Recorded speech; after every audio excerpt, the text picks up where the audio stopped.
हरे कृष्णा। बेटा आप कौन सी क्लास में पढ़ाई करते हैं? मैं 5 क्लास में पढ़ाई करता हूँ। क्या नाम आपका? दामोदर।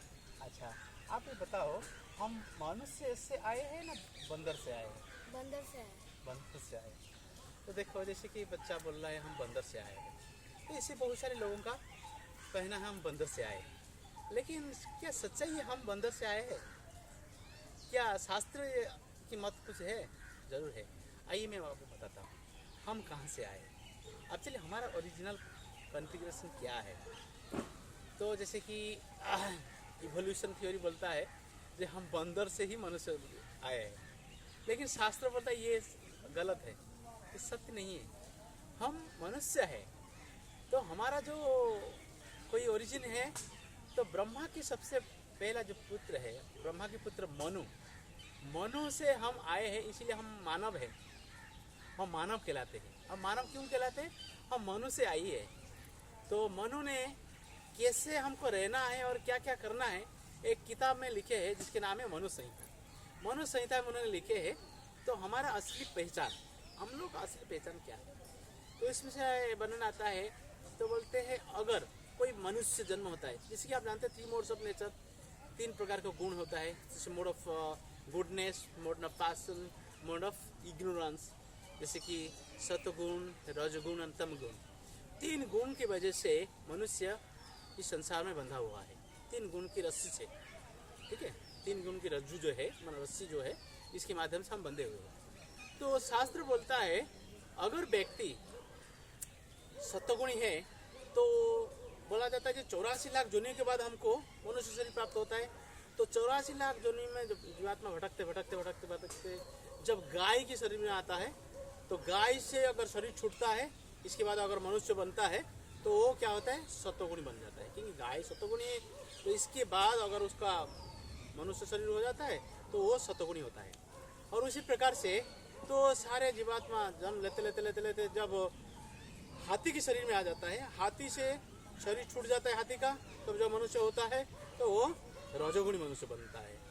और इस तरह से बंदर जन्म लेते लेते लेते लेते जब बंदर बनता है, बंदर के बाद अगर शरीर छूट जाता है, अगर मनुष्य बनता है, तो वो तमोगुणी बंदर बनता है, सॉरी मनुष्य बनता है, तो तमोगुणी मनुष्य बनता है वो। तो इस तरह से हमारा 3 प्रकार के गुण आ जाता है।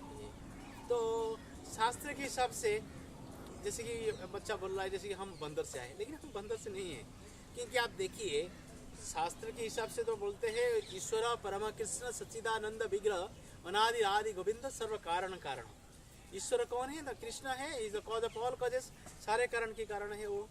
तो ईश्वर जो कृष्ण है, तो उनकी नाभि कमल से कमल निकलता है, कमल से ब्रह्मा आते हैं। तो ब्रह्मा से ही तो भगवान ब्रह्मा जब आते हैं, देखते हैं चारों तरफ से जलमग्न है, तो क्या करना है उनकी कुछ सोच में कुछ नहीं आता है। तो फिर उनको एक आवाज़ सुनाई दिया जाता है, तपह तपह तपह। तो ब्रह्मा जी तो सबसे बुद्धिमान व्यक्ति है, तो ब्रह्मा जी की शरीर जो है पूरा बुद्धि में बना हुआ है। Entire body of Brahma made of wisdom, इसमें बुद्धि, पूरे संपूर्ण ब्रह्मा का शरीर जो है बुद्धि में बना हुआ है। तो ब्रह्मा क्या करते हैं, जैसे सुनते हैं तपा तपा तप, वो तपस्या करते हैं। तपस्या के माध्यम से उनको ज्ञान प्राप्त होता है। भगवान उनके अंदर ज्ञान दे देते। क्या ज्ञान देते हैं ना, किस तरह से सृष्टि को रचना करना है, किस तरह से सृष्टि को रचना करना है। तो इसलिए वो ब्रह्मा किससे वर लेते हैं ना, कृष्ण से वर लेते हैं और शक्ति लेते हैं। इसके बाद वो सृष्टि की क्रिएशन करते हैं। तो इसीलिए ब्रह्मा को क्रिएटर बोला जाता है। लेकिन वो क्रिएशन की शक्ति है, जो कलाएं किससे मिलता है, तो भगवान से मिलता है। तो इसके बाद फिर ब्रह्मा ने क्या करते हैं, किस तरह से देश को चलाना है, उसने 4 वेद की रचना करते हैं। तो 4 वेद की रचना करते हैं और वेदों में लिखा जाता है किस तरह से मंदिर आदमी को जीना है, किस तरह से खाना है, किस तरह से संसार में रहना है, किस तरह से संसार को चलाना है, क्या क्या करना है, क्या क्या नहीं करना है। ये सारा चीज़ ब्रह्मा ने वेदों में लिखते हैं। तो ये वेदों को फिर बताने के लिए क्या करते हैं, तो ब्राह्मण पैदा करते हैं। ब्राह्मण क्यों ब्राह्मण पैदा करते हैं? क्योंकि वो ये सारी जो रचनाएं हैं, तो वेदों में जो कुछ वर्णन है तो संस्कृत में वर्णन है। तो संस्कृत आम आदमी तो समझेगा नहीं और समझ नहीं पाएगा, तो क्या पढ़ेगा। तो इसीलिए ब्रह्मा ने क्या करते हैं, ब्राह्मण पैदा करते हैं। तो ब्राह्मण पैदा करते हैं, तो ब्राह्मण की जो बुद्धि होता है, मेधा शक्ति तीव्र होती है, तीक्ष्ण होती है और ब्रेनी होता है। तो ब्राह्मण ने क्या करता है, ये जो ज्ञान को वितरण करता है, लोगों को वितरण करता है। तो आप इसके माध्यम से आप देख लीजिए, तो क्या हम बंदर से आए? नहीं, हम भगवान से आए हैं। इसीलिए भगवान कृष्ण को परम पिता बोलते हैं। Is the original father. वो तो ओरिजिनल फादर है, हमारे रियल पिता वही है। तो हम भगवान से आए हैं, हम बंदर से नहीं आए हैं। तो इसीलिए लोगों के मन में कन्फ्यूजन होता है, हम बंदर से आए, हम बंदर से नहीं आए हैं, हम भगवान से आए हैं। और जैसे भी हम भगवान से आए हैं, तो जैसे भगवान सचित और आनंदमय में है, हर समय भगवान खुशी में रहते हैं, आनंद में रहते हैं, तो उसी प्रकार से हम भी खुशी में होना चाहिए, आनंद में होना चाहिए। लेकिन खुशी और आनंद हमारा कहाँ जाता है, कहाँ खो जाता है? हमारा ये खुशी और आनंद खो जाता है, हम सतगुण रजगुण तमगुण की रस्सी में जब बंध जाते हैं। ये सतगुण रजगुण तमगुण की रस्सी से बंद उबरने के लिए, निकलने के लिए हम भगवान की शरण में रहना चाहिए। तो भगवान की शरण में अगर रहेंगे तो फिर क्या होगा ना, हम संसार में अच्छी ढंग से रह पाएंगे। जैसे भगवान हमेशा खुशी में रहते हैं, बांसुरी बजाते हैं, ग्वाल वालों के साथ गोचारण करने के लिए जाते हैं, आनंद में रहते हैं, हम उस तरह से आनंद में रहेंगे। तो वही चीज़ है, हम भगवान से आए हैं, हम भगवान की पुत्र है। तो एक जैसे एक एग्जाम्पल मैं बताऊंगा, जैसे कि एक मेला में बड़े बड़े मेला होता है, तो मेले में एक बेटा उनके पिताजी के साथ जाता है। तो क्या होता है, यात्रा के दौरान में पिताजी के हाथ छूट जाता है बच्चा का। तो छूट जाता है तो फिर बच्चा क्या करता है, ढूंढता रहता है। पिताजी भी ढूंढता है बच्चे को, बच्चा भी ढूंढता है पिताजी को, मिलते ही नहीं। पिताजी क्या करते हैं, पुलिस में उसको फोटो दे के चले जाते हैं ताकि पुलिस उनकी इंक्वायरी करे।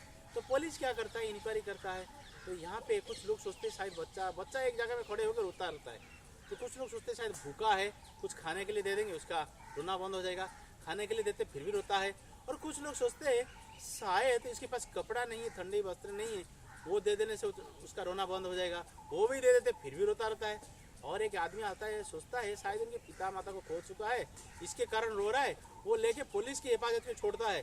तो जब पुलिस के पास लेके जाते, पुलिस बोलता है तुम्हारे पिताजी तो ढूंढ रहा था, तो हम तो तुम्हारी तलाश में थे।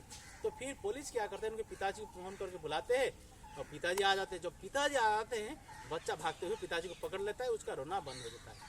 तो ये स्टोरी हम लोगों के लिए, हम परमपिता परमेश्वर के हाथ छोड़ के आ गए, ये संसार में आए हैं।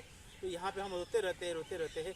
संसार की हम अच्छा गाड़ियाँ लेने से सुखी हो जाएंगे, हम सोचते हैं अच्छा मकान लेने से सुखी हो जाएंगे, अच्छा भोजन खाने से सुखी हो जाएंगे। इस तो सुख यहाँ पे हम ढूंढ रहे, लेकिन सुख यहाँ नहीं है। सुख तो असली सुख परम धाम में है। और जो धाम है ना तद भाषयते सूर्य ना शशांक ना पावक जद गत्वा न निवर्तन्ते तद धाम परम मम। वो भगवान की धाम है, जिस धाम में जाने से ही हमको खुशी प्राप्त हो जाएगा। वो धाम जाने के लिए हमारा जो परम पिता का हाथ हम पकड़ लेंगे, हमारा आत्मा का परमात्मा के साथ संबंध स्थापित करेंगे, तभी खुशी हो पाएंगे। यही संसार की रहस्य है। तो हम बंदर से नहीं आए, हम मनुष्य से आए। ठीक है बेटा, हरे कृष्णा।